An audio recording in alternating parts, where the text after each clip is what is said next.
Assalamualaikum warahmatullahi wabarakatuh. Apa kabar sahabat kimia? Selamat datang dalam video pembelajaran kimia bersama saya Leni Yuniharti. Jangan lupa untuk like video ini, komen, dan subscribe. Selamat menyaksikan. Kali ini kita akan mempelajari bab stoikiometri. Apa itu stoikiometri? Stoikiometri terdiri dari dua kata, yaitu station dan metron. Station artinya adalah unsur dan metron adalah mengukur. Nah, dalam kimia atau dalam stoikiometri, kita akan mempelajari hubungan mengenai berapa jumlah zat yang bereaksi dan berapa zat yang dihasilkan. Misalkan dalam membuat suatu larutan, kita harus tahu berapa yang harus ditimbang. Dan untuk menjawab seperti ini, maka kita harus mempelajari stoikiometri. Untuk lebih jelasnya, mari kita simak video pembelajaran berikut ini. Oke, pada stoikiometri ada yang disebut dengan yang namanya konsep mol.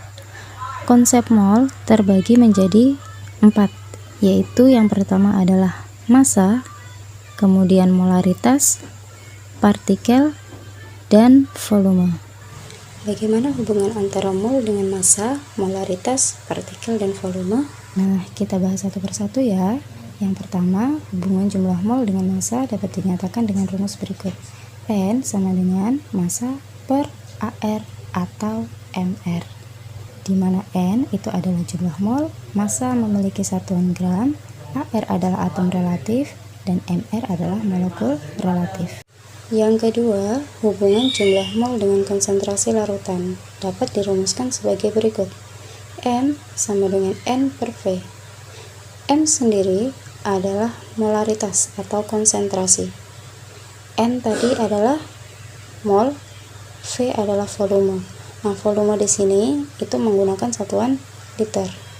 Yang ketiga, hubungan jumlah mol dengan partikel dapat dirumuskan sebagai berikut, yaitu X sama dengan N dikali dengan L. Ketika kita mencari N-nya, berarti kita akan membagi X dibagi dengan L. X sendiri itu adalah partikel, N-nya mol, L-nya adalah bilangan Avogadro. Nah, bilangan Avogadro di sini mempunyai nilai ketentuannya, yaitu 6,02 kali 10 pangkat 23 partikel. Oke, yang keempat, hubungan jumlah mol dengan volume.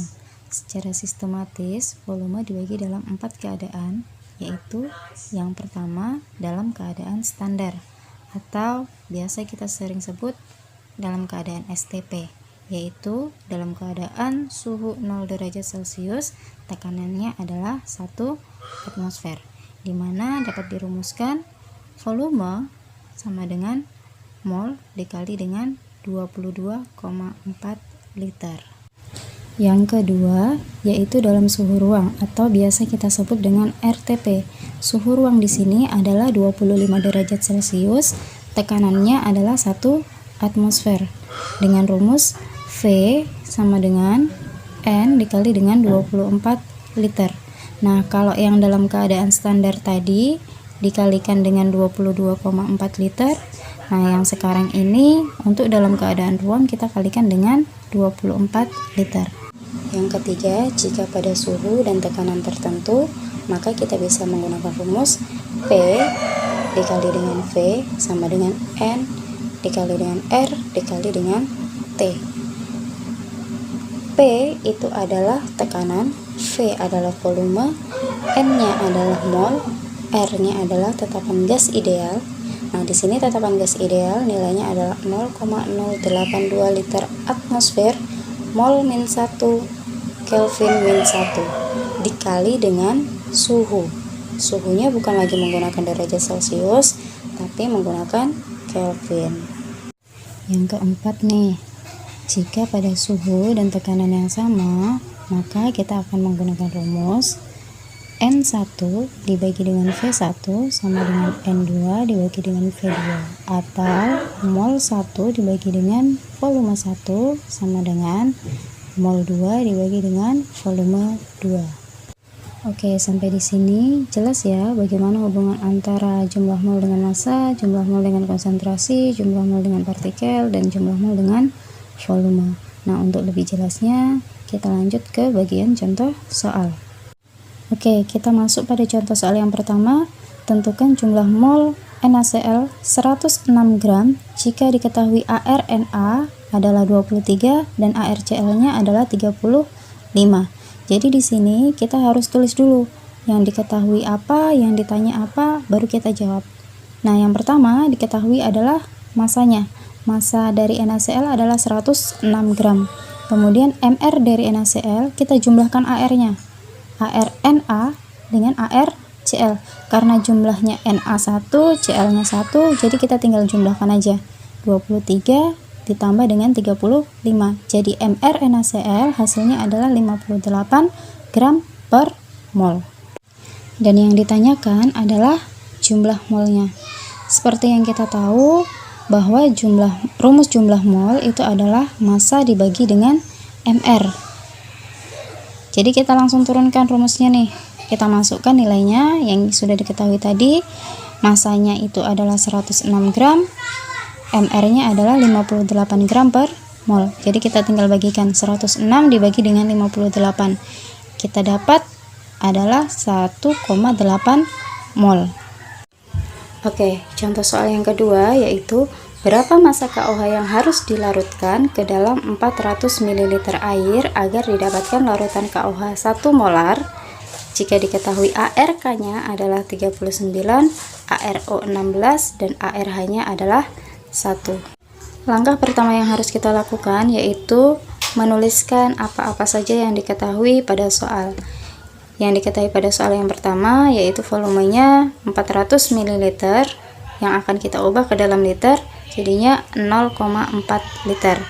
Kemudian molaritasnya KOH yaitu 1 molar.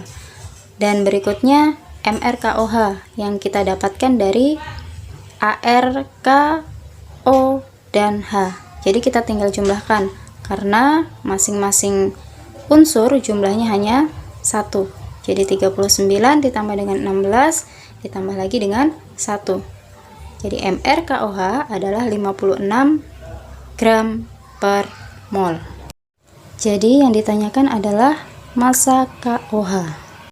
Seperti yang kita tahu bahwa rumus molaritas itu adalah N per V, di mana N kita bisa ganti dengan massa per Mr. Nah, massa per Mr ini kita bisa pindah ruaskan ke sebelah kiri. Kalau kita pindah ruaskan ke sebelah kiri, berarti massa per Mr itu sama dengan molaritas dikalikan dengan volume.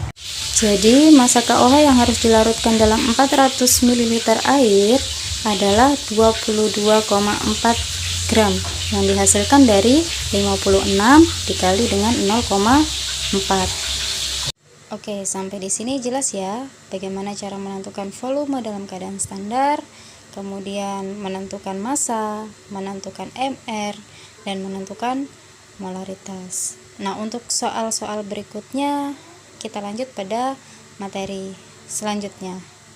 Sampai di sini. Terima kasih banyak. Jangan lupa subscribe, like, komen, dan share. Sampai jumpa. Wassalamualaikum warahmatullahi wabarakatuh.